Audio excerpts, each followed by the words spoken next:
Assalamualaikum warahmatullahi wabarakatuh. Halo semuanya, perkenalkan nama saya Indri Aulisyarani dengan NIM 8605232333 dari Prodi PGSD dengan mata kuliah Filsafat Ilmu. Pada kesempatan ini, saya ingin memaparkan hubungan timbal balik yang erat antara filsafat ilmu dan pendidikan, serta bagaimana keduanya saling menguatkan satu sama lain. Nah, pertama kita bahas bagaimana filsafat ilmu berperan bagi dunia pendidikan. Filsafat ilmu berfungsi sebagai landasan utama yang menjaga dan memperkuat ilmu pendidikan.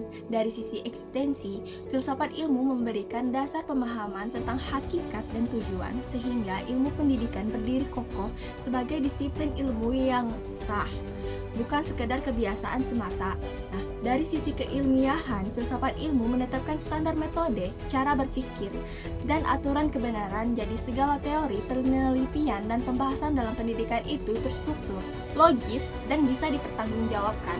Lalu, dari sisi nilai, filsafat ilmu memberikan panduan etika dan makna supaya pendidikan tidak hanya sekedar mentransfer pengetahuan, tapi juga mengandung nilai kebaikan, kebenaran, dan kemanusiaan. Kedua, hubungan ini berjalan dua arah. Pendidikan yang bermakna dan bernilai juga sangat berperan besar dalam memajukan dan memperkaya filsafat ilmu.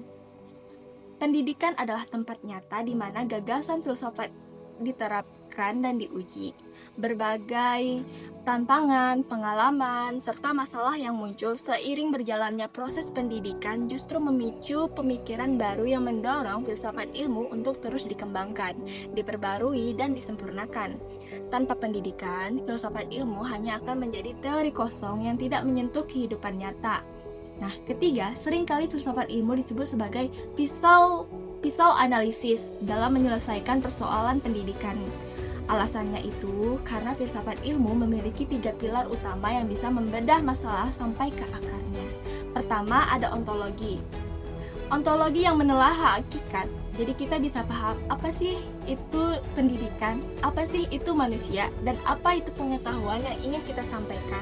Kedua, ada epistemologi yang membahas cara bagaimana pengetahuan itu diperoleh, disusun, dan dibuktikan kebenarannya, yang akhirnya menentukan metode dan cara mengajar yang paling tepat. Ketiga, ada aksiologi yang membahas nilai untuk apa pendidikan dilakukan, apa yang dianggap baik, apa yang dianggap benar dan bermanfaat, yang menjadi dasar tujuan dan etika dalam dunia pendidikan. Nah, dengan ketiga sudut pandang ini, kita tidak hanya melihat masalah dari luar, tapi bisa paham inti masalahnya dan menemukan solusi yang tepat. Keempat, semua konsep ini tentu ada penerapan nyatanya dalam praktik pendidikan sehari-hari, misalnya dalam penyusunan kurikulum. Materi tidak hanya berisi pelajaran akademik, tapi juga memuat pendidikan karakter dan nilai hidup.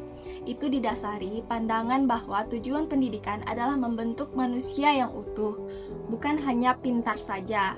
Nah, lalu dalam proses pembelajaran, guru tidak lagi hanya berceramah, tapi menerapkan cara mengajar yang mengajak siswa berpikir, berdiskusi, atau menemukan jawaban sendiri. Nah, ini sesuai prinsip bahwa pengetahuan itu sebaiknya dibangun oleh siswa sendiri, bukan sekedar diterima begitu aja.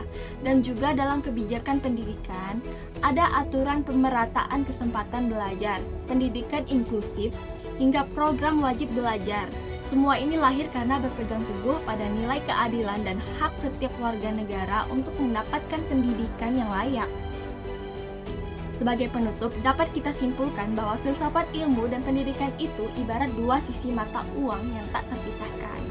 Filsafat ilmu memberi dasar, arah, dan kekuatan agar pendidikan berjalan di jalur yang benar. Sebaliknya, pendidikan menjadi wadah yang menyuburkan, menguji, dan mengembangkan gagasan filsafat ilmu agar tetap hidup, relevan, dan bermanfaat bagi kehidupan manusia. Sekian pemaparan saya, semoga bermanfaat. Terima kasih atas perhatian semuanya. Wassalamualaikum warahmatullahi wabarakatuh.